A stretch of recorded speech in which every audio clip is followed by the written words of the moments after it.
السلام علیکم ورحمۃ اللہ وبرکاتہ۔ کیسے ہیں آپ سب؟ میری دعا ہے کہ اللہ تعالیٰ آپ سب کو صحت اور ایمان کی بہترین حالت میں رکھے۔ جیسا کہ ہم نے محمد بن قاسم کی کہانی شروع کی ہوئی تھی، اس کا چھٹا حصہ یہاں سے محمد بن قاسم کی کہانی بہت ہی دلچسپ ہونے والی ہے۔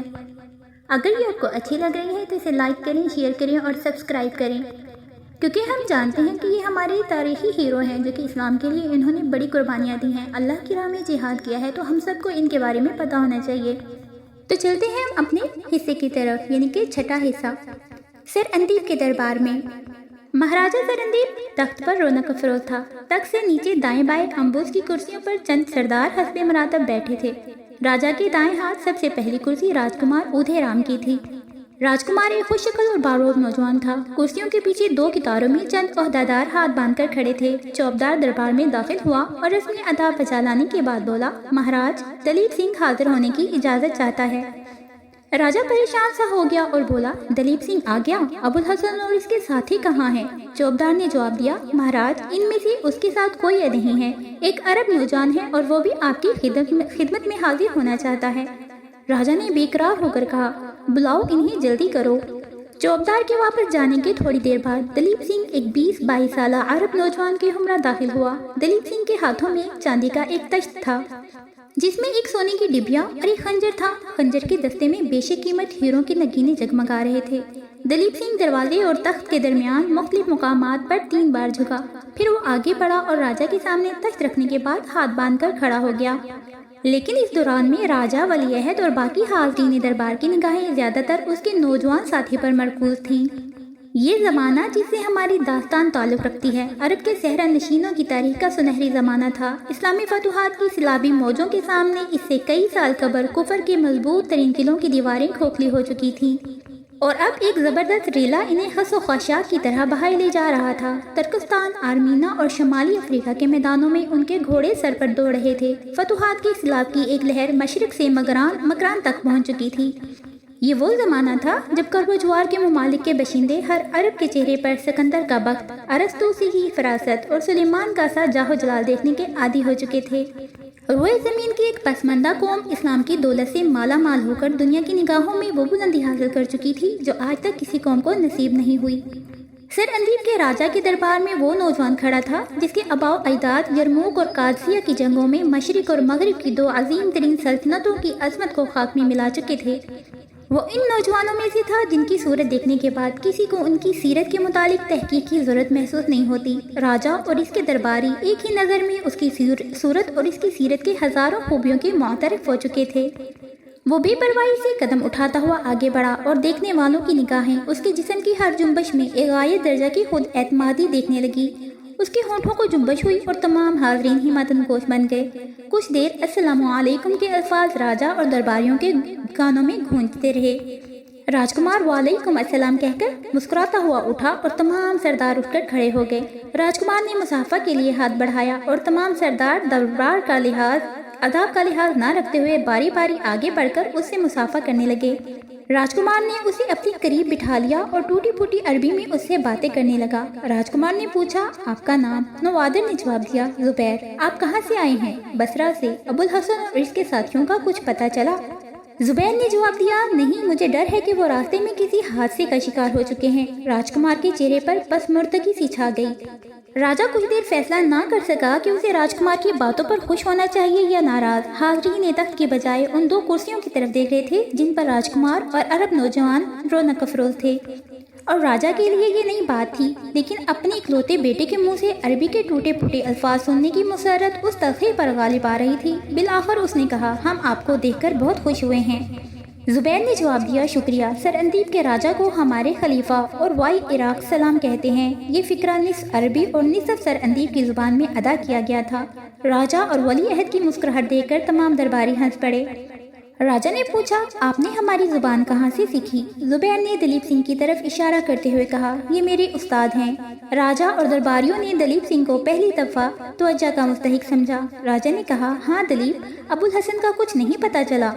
دلیپ سنگھ نے جواب دیا، مہاراج، اس سال ہمارے ملک کا کوئی جہاز عرب کی کسی بندرگاہ تک نہیں پہنچا۔ بصرہ، مکہ، مدینہ اور دمشق میں ہر جگہ ان میں سے کسی نہ کسی کے رشتہ دار موجود تھے۔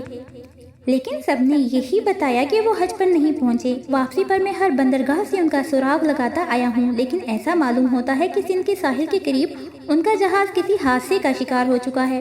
مہاراج نے دمشق بادشاہ اور عراق کے حاکم کو جو تحائف بھیجے تھے وہ بھی ان کے پاس نہیں پہنچے، پھر بھی وہ آپ کا شکریہ ادا کر رہے تھے۔ میں ان کی طرف سے یہ تحائف آپ کی خدمت میں لایا ہوں۔ اس سونے کی ڈبیا میں ایک ہیرا ہے، یہ دمشق کے بادشاہ نے بھیجا ہے، اور یہ خنجر عراق کے حاکم نے۔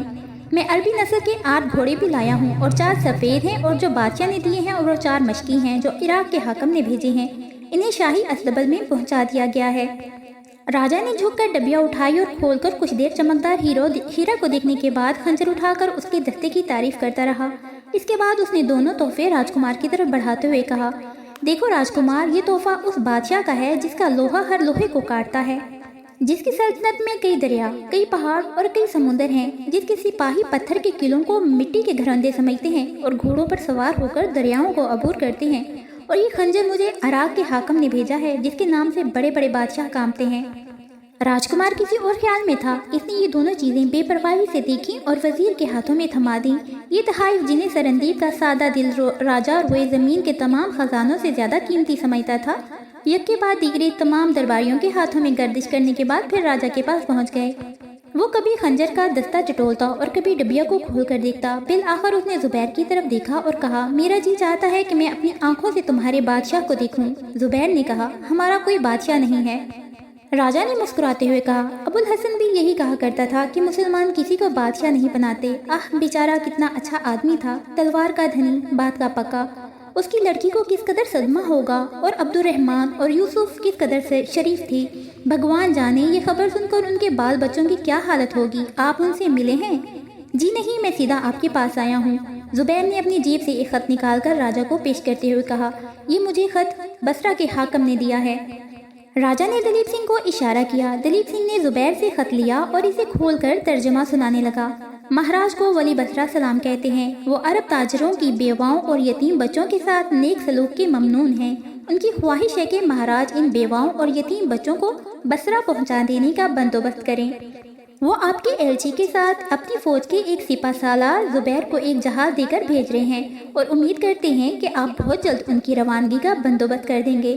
ولی بصرہ کا خیال ہے کہ ابو الحسن اور اس کے ساتھی ہندوستان کے مغربی ساحل پر کسی حادثے کا شکار ہو گئے ہیں۔ اگر یہ پتہ چلا کہ ان کا جہاز کسی علاقے کے بحری لٹیروں نے غرق کیا ہے تو انہیں سزا دینے میں کسی قسم کی تاخیر نہ ہوگی۔ خط کا مضمون سننے کے بعد راجا گردن جھکائے دیر تک کچھ سوچتا رہا۔ زبیر نے راجکمار کی طرف دیکھا۔ وہ آپ دیدہ ہو کر چھت کی طرف دیکھ رہا تھا۔ زبیر نے کہا، آپ بہت پریشان معلوم ہوتے ہیں، آپ کو عربوں کے ساتھ بہت انس تھا۔ راجکمار کے بھیجے ہوئے ہونٹوں پر کپکپی سی طاری ہو گئی۔ اس نے آنسوؤں کو ضبط کرنے کی ناکام کوشش کی، پھر اپنی جگہ سے اٹھا اور کوئی بات کیے بغیر عقب کے کمرے میں چلا گیا۔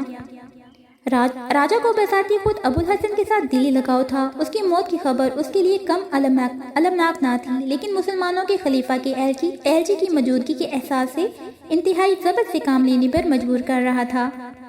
راجکمار کے اٹھ جانے کے بعد اس نے زبیر اور دلیپ سنگھ کے سوا تمام درباریوں کو رخصت کا حکم دیا اور زبیر سے کہا، راجکمار کو ابو الحسن کے ساتھ بے حد انس تھا، میں بھی اسے اپنا بھائی سمجھتا تھا۔ مجھے اس کی موت کا بہت دکھ ہے، لیکن یہ کیسے کہا جا سکتا ہے کہ وہ اس کے ساتھی مر چکے ہیں؟ ممکن ہے کہ انہیں راستے میں بحری ڈاکوؤں نے گرفتار کر لیا ہو۔ مجھے سب سے زیادہ بیچاری نہید کا دکھ ہے۔ وہ اپنی ماں کا بھی دکھ نہیں بھولی۔ اب یہ صدمہ اس کے لیے ناقابل برداشت ہوگا۔ زبیر نے سوال کیا، نہید کون ہے؟ راجا نے جواب دیا، وہ ابو الحسن کی اکلوتی بیٹی ہے، میں بھی اسے اپنی بیٹی ہی سمجھتا ہوں، بہت اچھی لڑکی ہے۔ اس کے بعد راجا دلیپ سنگھ کی طرف متوجہ ہوا۔ دلیپ سنگھ، انہیں مہمان خانے میں لے چلو، اس بات کا خیال رکھنا کہ انہیں کسی قسم کی تکلیف نہ ہو، میں راجکماری کو ان بچوں کی تسلی دینے کے لیے بھیجتا ہوں۔ زبیر نے کہا، میں سیدھا آپ کے پاس چلا آیا تھا، ان بچوں کو میں نے ابھی تک نہیں دیکھا۔ بہت اچھا دلیپ سنگھ، انہیں ان کے پاس لے جاؤ۔ تو چلیں یہاں پہ ہم اپنی چھٹے حصے کا اینڈ کرتے ہیں۔ یہاں سے آگے پھر دوبارہ انشاءاللہ آپ کو جلدی ہی اپلوڈ کر دی جائے گی۔ اور آپ کو یہ سب کچھ کیسا لگ رہا ہے سن کر مجھے ضرور کمنٹ میں بتائیے گا، اور میرے چینل کو سبسکرائب کرنا مت بھولیے گا۔ شکریہ، اللہ حافظ۔